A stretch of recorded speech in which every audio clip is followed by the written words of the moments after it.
ازيكم يا شباب؟ يا رب تكونوا بخير. النهارده جايين نكمل لعبه فوتبول ليج 2024.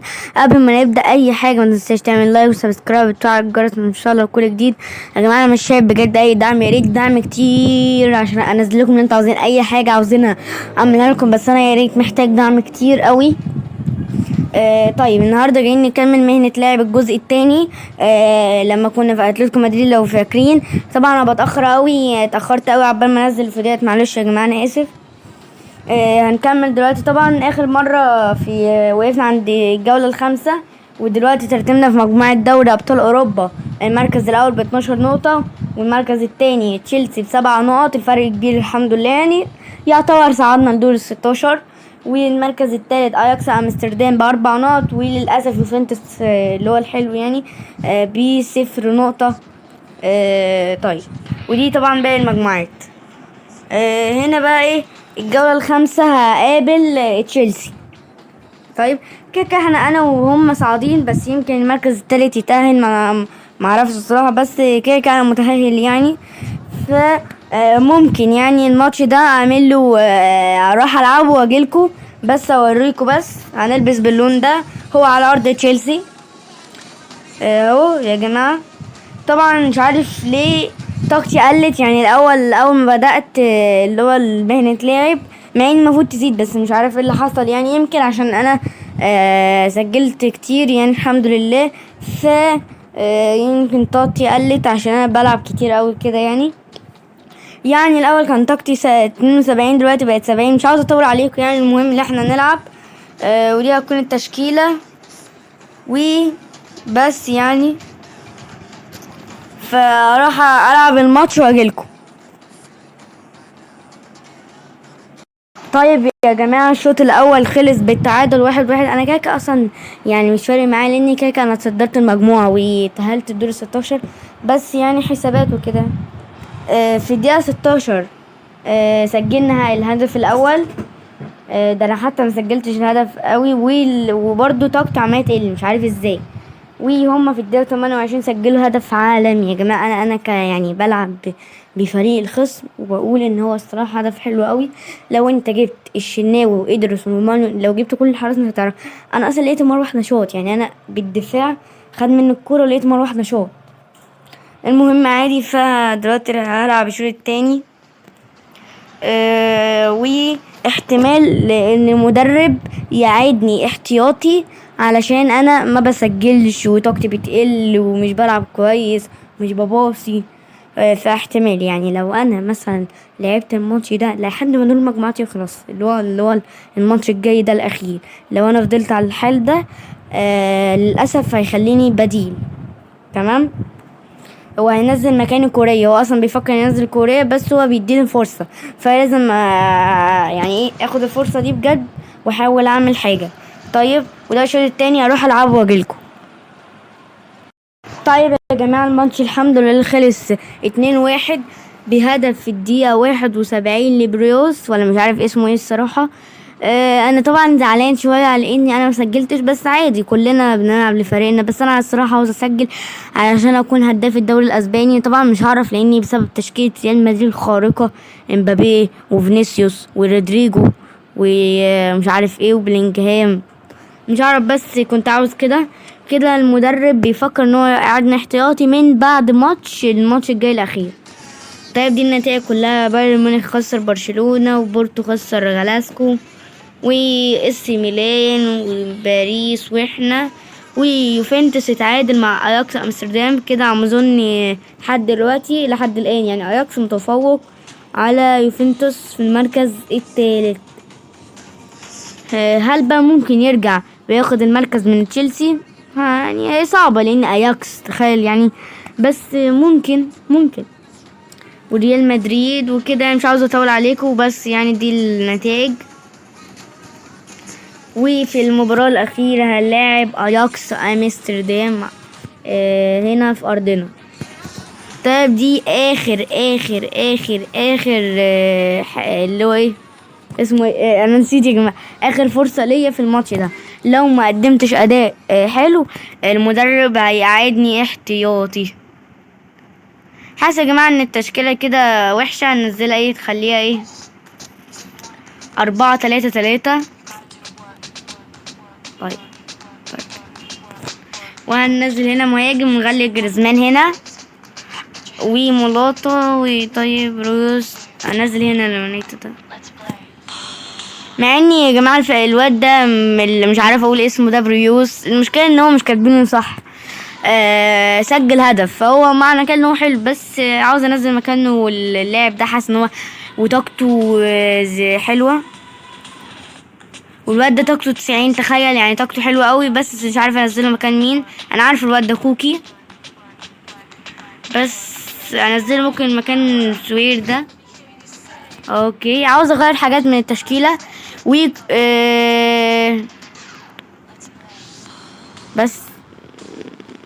بس يعني طيب. يلا بينا. طبعا انت هتلاقوني ان انا بعمل التبديلات. بص عشان ما اكدبش عليكم، انا صح بعمل التبديلات، بس ازاي بقى؟ في مدرب هقول لكم. انا في حاجه كده زي النجوم كده، حاجه بتظهر فوق، مش عارف انت شفتوها ولا لا. بيقول لي المدرب كذا وكذا، لكن انا الصراحه اللي بعمل التبديلات عادي، لكن هو اللي بيطلب ايه؟ بيقول انت لو اديتش فرصه هنزلك. يعني ايه؟ هو اللي بيطلب الحاجات، او هو اللي بيقول، يعني بيعرفني الحاجات. لكن انا طبعا لاعب، بس مجرد لاعب في الفريق بتاع اتلتيكو مدريد. طيب نسيت اقول لكم اني اسمه ايه، جالي عرض من فريق يوفنتوس. جالي عرض، مش عارف اروح ولا لا، بس انا بقول الصراحه ان انا اكمل مع اتلتيكو مدريد. طيب يلا، بس عشان ما اطولش عليكم انا هلعب الماتش واجيلكم. طيب يا جماعه، واحنا كسبنا 2-1، بس للاسف انا مسجلتش وكده، هقعد احتياطي. طيب، ولو انا سبت كده هتلاقوا يا جماعه اللاعب متغير. طيب يعني هتلاقوا الماتش الجاي كده هتلاقوه مش موجود. هقول لكم ازاي دلوقتي. بس احنا كسبنا الحمد لله اكيد يعني، بس للاسف يعني انا مسجلتش. مع ان هما اللي سجلوا الهدف الاول في الدقيقه 19. بعد كده احنا ردينا عن طريق مولاتا في الدقيقه 44، وبعد كده جت في الدقيقه 79. طيب، طبعا النتائج كلها. تعال نشوف الاول بس مين اللي اتأهل من مجموعتنا، وكده رسميا اللي اتأهل من المجموعة بتاعتنا اتلتيكو مدريد وتشيلسي، وللأسف يوفنتوس بره، واياكس بره. طيب هنا اتأهل اس ميلان وباريس، وهنا اتأهل بايرن ميونخ وبرشلونة، وهنا ريال مدريد ومارسيليا. ازاي؟ مش عارف ازاي، بس اهو. وهنا ايه ده؟ فرق غريبة تأهلت. وهنا انتر ميلان ومانشستر سيتي. وهنا بوست هام ولا مش عارف مين ده، ولشبونة وليفربول وبراجا وبس. يلا بينا بقى نشوف احنا هنقابل مين في دور ال16. يا نهار اسود يا جماعه، مستحيل. يعني احنا يوم ما نوصل للدور ال16 او اتلتيكو مدريد يوصل يقابل في وش اول ما يصعد كده مانشستر سيتي؟ مستحيل يا جماعه. طب احنا هنعدي منهم ازاي؟ قولوا لي، اقنعوني ان احنا هنعدي ازاي. المواجهات بقى ايه؟ بص يا جدعان، كله قابل سهل ما عدا اتلتيكو مدريد. بايرن ميونخ ومارسيليا، ريال مدريد وبراجا، الفريق ده وتشيلسي، ما فيش غيرنا بس، وليفربول وباريس صعبه شويه يعني، وبرشلونه وانتر ميلان. مش معنى يعني احنا اللي قابلنا مانشستر سيتي. حظنا اسود يا جماعه. طيب عادي، كده انا هقعد على البدلاء، وكده انا مش هلعب اهو يا جماعه. زي ما قلت لكم اهو، الماتش اهو هيبقى في مكان راس الحربة بتاعي هيكون جريزمان، وفي الظهير يمين هيكون كوريا زي ما المدرب قال. وللاسف انا قاعد ايه ده؟ بس طاقتي زادت، بس ما فيش حاجه يعني، طاقتي زادت مش هتعمل حاجه اهو، بس احاول اطور من نفسي يعني. وكده الماتش ده هيتلعب لوحده من غير ما العبه. فتعالوا يا جماعه نشوف بقى هيتعامل ازاي لوحده كده. طيب يا جماعه، الماتش خلص ايه؟ عملنا ايه؟ طيب خلص كام؟ انا معرفش يا جماعه كام يعني. ايوه يعني مش عارف ايه ده في فرص ضاعت مننا. ايوه للاسف يا جماعه خسرنا يا نهار اسود، خسرنا بهدف فودن في الدقيقة 86. يا جماعة الدقيقة دي مش بتفكركم بحاجة، مش بتفكركم بالقاضي. وممكن انا اسف يا جمهور الزمالك، بس يعني باينة قوي يعني. للاسف خسرنا في ماتش الذهاب اللي كان في ملعب الاتحاد في الانجليز. ان شاء الله نعوضه في اسبانيا. تعالوا بقى نشوف ايه اللي حصل في المواجهات. ريال مدريد كسب، بايرن ميونخ تعادل. ايه ده، تشيلسي خسر يا جماعه. تعادل تعادل. لشبونه كسب، ومش عارف ده كسب وبس. وهنا طبعا ماتش العودة بتاع مانشستر سيتي. طيب اللي مش فاكر هتقولون طبعا انا لحد دلوقتي عمالة العب مباراة اللي هو مهنة لاعب، بس عمالي العب مباريات اللي هو دوري الابطال. ايوه طبعا. لو انتوا مش فاكرين انا قلت لكم ان اي حاجة نعملها مهنة لاعب، حارس، مدرب، ريال مدريد، اي حد بلعب فيه هنلعب دوري الابطال. لان زي ما قلت لكم مفيش محاكاة سريعة في الدوري، في الدوري بتاعنا او حتى في دوري الابطال في كل حاجة. وانا اصلا بقى بنلعب دوري الابطال ده بالعافيه، لان بيكون الماتش طبعا طويل وكده يعني. ف عشان كده بنلعب دوري الابطال. بس لو انتوا عاوزين نلعب الدوري عادي ما عنديش مشكله، حتى لو بقى طويل لعيونكم يا جماعه. بس انت اعمل لايك بس عشان تشجعني. طيب اهو ماتش العوده. وللاسف هبقى برضو اسمه ايه، هبقى احتياطي. ما هو الماتش خلص ايه، عملنا ايه؟ اكيد خسرنا يا جماعه يعني. خسرنا في عملنا ايه؟ طيب يا جماعه طمنين، هم ليه مالهم زعلانين كده؟ انا قلبي واقف يا جماعه. ايه كسبنا؟ ايوه كسبنا يعني ولا ايه؟ اوه مش ممكن، مش ممكن يا جماعه. كسبنا 3-0 على السيتي. 3-0 على السيتي. ازاي؟ ازاي 3؟ ازاي يا جماعه خسرنا 1-0 في الاياب وندي للسيتي 3 على وشهم؟ ده ايه الجمدان ده؟ مين ده؟ ستونز ده من سيتي. ده خلف نفسه يعني. في الدقيقه 17 بعد كده كوريا، في الدقيقه 54 بعد كده ملاطه في الدقيقه 79. مش ممكن، دي فضيحه يا جماعه. 3 على السيتي ازاي؟ اتلتيكو مدريد اسطوره والله، يا اتلتيكو اسطوره. طيب يا جماعه تعال نشوف بقى مين يا نهار اسود، مش من اولها مارسيليا تاهل على بايرن ميونخ. ده انا بقول يا جماعه ممكن نقابل بايرن ميونخ يبقى مواجهات صعبه بقى وكده. ازاي؟ طيب ريال مدريد تأهل وتشيلسي تأهل واحنا تأهلنا وباريس لا ليفربول تأهل. ويا نهار اسود لشبونة تأهل وبرشلونة تأهل والفريق ده تأهل. هنقابل مين؟ هنقابل ليفربول. احنا تقريبا يا جماعه نخلص من ليفربول، نخلص قصدي من السيتي الانجليزي، يطلع لنا ليفربول الاصعب حاجه بجد يعني رخمه. مواجهات ايه بقى؟ بص يا جماعه كل المواجهات سهله وكل الناس هتقابل لشبونه وتقابل كذا وتقابل كذا، ما عدا احنا نقابل ليفربول واحنا يعني غلابه اتلتيكو مدريد يعني. بس عادي احنا كسبنا السيتي 3 يعني مش صعب ان احنا ندي على قفاه برضو ليفربول. طيب اهو مباراة الذهاب. و للاسف برضو مش هلعب. المدرب بيقول ان هو هيلعبني في ماتش العودة لو الماتش كان جيد في ماتش الذهاب. طيب لكن لو الماتش مثلا خلص تعادل خسرنا زي ماتش السيتي بتاع هيلعبوني تاني، لان هو المدرب دلوقتي بقى مش واثق فيا، بقى حاسس ان انا ممكن اخذله في الماتشات المهمة. فزي ما قلت لكم فكده برضو للاسف ده هنعمله له محاكاة. طيب فيا دلوقتي الماتش هيتلعب وهنشوف برضو زي كل الماتشات ودي التشكيلة وبس كده. تعال نشوف بقى بعد المحاكاة هنشوف مين اللي كسب. ان شاء الله احنا نكسب في ماتش ازاي. لو لسه ما عملتش لايك بزعلان منك بجد.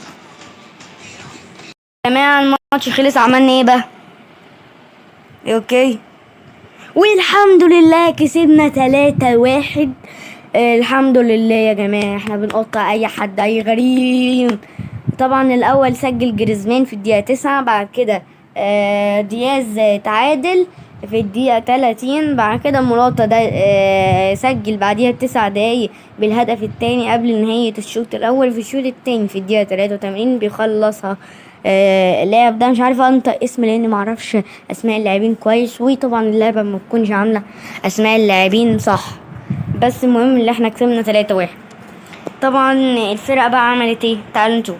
ريال مدريد كسب الفريق ده لحد دلوقتي مش عارفه، تقريبا ويست هام اللي عارف يكتب لي. واحنا كسبنا 3-1. طبعا الناس مصدومه ازاي اتلتيكو مدريد يعمل كده وبرشلونه يكسب مارسيليا 7-1.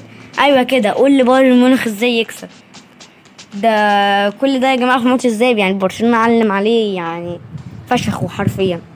وتشيلسي كسب في الذهاب 1-0 ضد لشبونه. ودلوقتي ماتش العودة، وأكيد أنا هلعب أساسي. هي دي التشكيلة. كوريا عشان أقدم أداء حلو وسجل، فهيكون في راس الحربة، وأنا عشان بحب الظهير اليمين برضو فهلعب ظهير يمين، ودي هتكون نفس التشكيلة. و أروح ألعب بالمباراة وأجيلكم يا جماعة. للأسف الشوط الأول خلص بالتعادل السلبي 0-0، وإن شاء الله في الشوط التاني أسجل. أنا طبعا عملت مهارات وكنت بقى بعمل حلو. تعالوا نشوف بقى في الشوط التاني هنعمل إيه يا جماعة. للأسف الشديد ليفربول سجل هدف أول بسبب أوبلاك. مش عارف هي صعبة ولا لأ، بس هو برضو المفروض ما كانش يدخلها في نفسه يعني. طيب ماتش خلص 1-0، كده تأهلنا لدور نصف النهائي. تعالوا بقى نشوف هنقابل مين في دور نصف النهائي. شوف بس الأول النتائج. ريال مدريد تأهل، احنا تأهلنا، برشلونة تأهل بالتمانية على حساب مارسيليا. يا جماعة برشلونة خد حقه من بايرن، يعني مارسيليا خرج بايرن وخد حق البايرن اللي خسره 8-2 وهو خسره 8. يعني ايه لفة كده، بس برشلونة ايه شكله ناوي. اوعى تقول لي هنقابل برشلونة يبقى بطريق من ايد بنينة بجد. وتشيلسي صعد. يا نهار اسود، لا بجد ايه حظنا، مش مستحيل بجد اللي بيحصل ده. يعني ايه نقابل السيتي بعد كده ليفربول بعد كده ريال؟ يعني ايه اقنعني انت. واحنا نصعد ازاي؟ احنا لسه بقول لك حتى برشلونة، ولسه بكمل الكلمة لقيت مرة واحدة ريال مدريد. طب نعمل ايه يا حم؟ وكده برشلونة يقابل تشيلسي. ممكن يبقى ريال مدريد وبرشلونة، بس كده للأسف احنا كده مش هنصعد، بس ان شاء الله نصعد. الماتش الاول طبعا في السنتياجو برنابيو هنتفشخ حرفيا، بس ان شاء الله نقدم اداء. وطبعا انا مش اساسي لان الصراحه ما عملتش اداء. دي يا جماعه التشكيله. طيب وبس كده. وجريزمان زاد في الطاقات يعني الحمد لله، بس كوريا للاسف قل، كان 92 بقى 90. اللعيبه بدل ما تزيد بتقل. المفروض اقعدهم على الاحتياط. وبفكر انزل اللعب ال 87 ده اللي هو ده. طيب وبفكر يعني في حاجات كتيرة لما نشوف بقى المدرب هيقول لنا ايه. المهم بقى يلا بقى عشان هنعمل دلوقتي محاكاة عشان نشوف مين اللي كسب. طيب الماتش خلص، مين اللي كسب بقى؟ ايه اللي حصل يا جماعة؟ الماتش خلص بالتعادل السلبي 0-0. طبعا حلو، بس اتمنى نعمل حاجة في اسبانيا على ارضنا احنا في اتلتيكو مدريد. تعالوا نشوف بقى برشلونة وتشيلسي عملوا ايه في ماتش الذهاب. طيب يا نهار اسود، تشيلسي يا جماعة كسب برشلونة. في شكلهم يا جماعة ولا ريال مدريد وبرشلونة يعملوا، وهنعمل العكس اللي هو اتلتيكو مدريد وتشيلسي. هنشوف كل الكلام ده بعد ماتش العودة ضد البافاني ضد الملكي ريال مدريد اهو يا جماعة. وبرضو للأسف مش هلعب. نسيت اقول لكم يا جماعه، الحمد لله طلبت من المدرب ان هو يلعبني لو احنا ان شاء الله يعني صعدنا للنهائي، اللي هي فرصه قليله قوي يعني لو صعدنا من الملكي ريال مدريد. هو هيلعبني لو صعدنا، لكن بقى لو حظي طلع وحش ومصعدناش يبقى كده يعني خلاص يبقى انتهى الموسم اصلا وكده يعني. بس ان شاء الله نصعد. دي يا جماعة التشكيلة. تعالوا بقى يا جماعة قبل ما اسمه ايه، قبل ما يعني قبل ما نقفل الفيديو اقول لكم يا جماعة حاجة. لو عاوزين يا جماعة اعمل ايه في التشكيلة، لان مش عارف الصراحة تشكيلة اللي هو اتلتيكو مدريد. ف طبعا عشان انا مش بلعب هنعمل محاكاة ونشوف بقى اللي حصل. يعني عملنا ايه يا جماعة؟ والله حاسس ان احنا خسرنا. تخيلوا يا جماعة كسبنا، يعني كسبنا كل ده ايه يعني؟ عملنا ايه يا جماعة؟ انا لحد دلوقتي معرفتش. الحمد لله كسبنا وصعدنا على النهائي وتخطانا جميع الفرق يعني الجامدة حرفيا. احنا جامدين فشخولة بجد. المفروض نكسب دوري ابطال والحمد لله العب اساسي كده. طيب انا نسيت يا جماعة اشوف مين اللي يسجل بس مش مهم. اوبا تشيلسي تأهل بضربات الجزاء 8-7 على عمو برشلونة او عمو ايه مع عمو الملكي كده يا جماعة. بقى النهائي اتلتيكو مدريد امام تشيلسي في نهائي دوري ابطال اوروبا في مهنة اللعب. وانا الصراحة ما عملتش اي حاجة غير في الاول كده سجلت 5 اهداف حلوة قوي، بس بعد كده ما كنتش اللي هو يعني في الباتري اللي هو، بس عادي يعني كده. طيب هو قال لي ان هو هيلاعبني اساسي، نشوف الكلام ده صح ولا لا.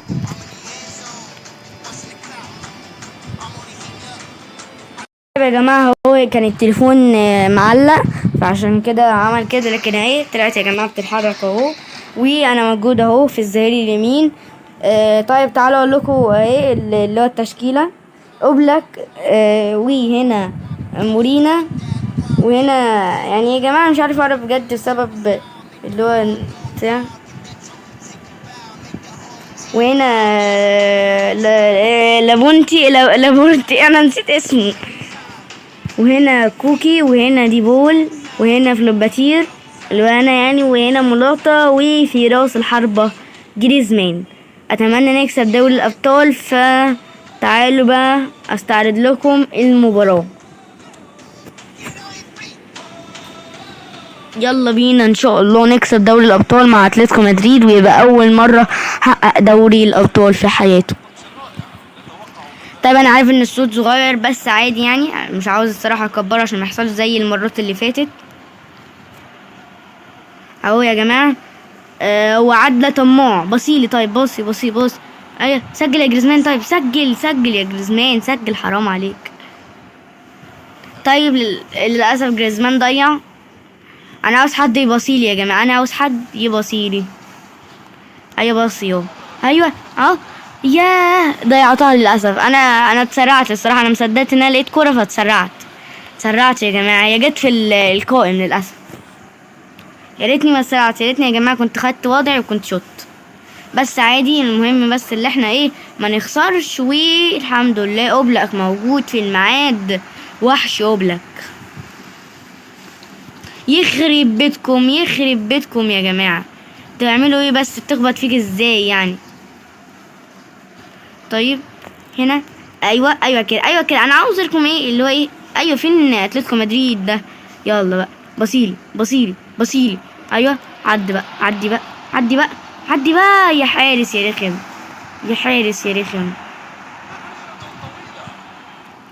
حارس ده بجد يعني جاي يتألق قدامنا. كنت سبتني يا عم كنت هسجل هدف.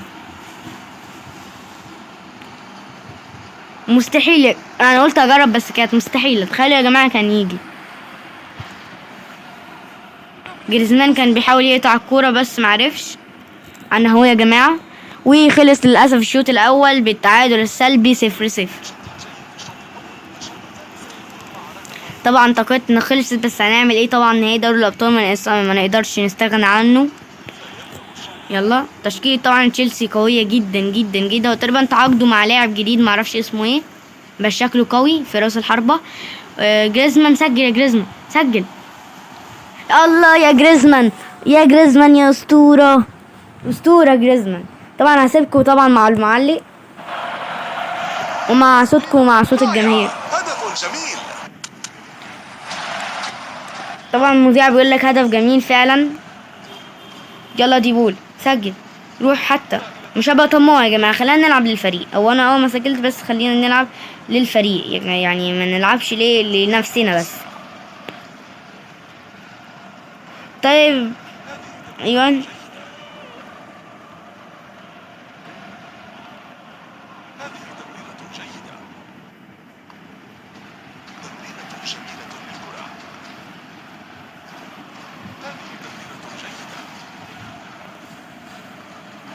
لا ايوه اوكي. انا بص اقول لك براحتك. بص رجع، بص اقعد رجع لحد ما الماتش يخلص.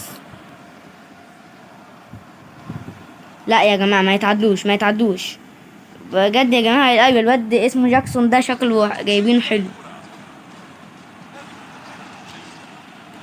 ما يتعدلوش يا جماعة، ابوس ايديك اهو بقول لكم ما يتعدلوش، عشان لو تعادلوا هيرخموا علينا. والحمد لله ان الماتش خلص وهنرفع الكاس. ارفع. طيب اهو يعني كده هنرفع. ايوه رفعنا رفعنا. الله الله، ده انا يا جماعة، شكله انا يا جماعة، شكله كده انا. الله يا اسطورة اتلتيكو، واخيرا كسبنا دوري ابطال اوروبا. كسبنا 1-0 عن طريق هدف جريزمان في الدقيقة 51. طيب كده بقينا بطل الحكاية. طيب انا نسيت اقول لكم الحاجة الوحشة جدا جدا، اني لقيت المدرب بيقول لي ان هو هيسيبني لاني انا بقيت بلعب وحش وانا اصلا العهد بتاعي مع اتلتيكو مدريد كان موسم مع في دوري الابطال طبعا يعني، وخلاص خلص. دي يا جماعة ايه ده؟ انا جاي عرض من مستحيل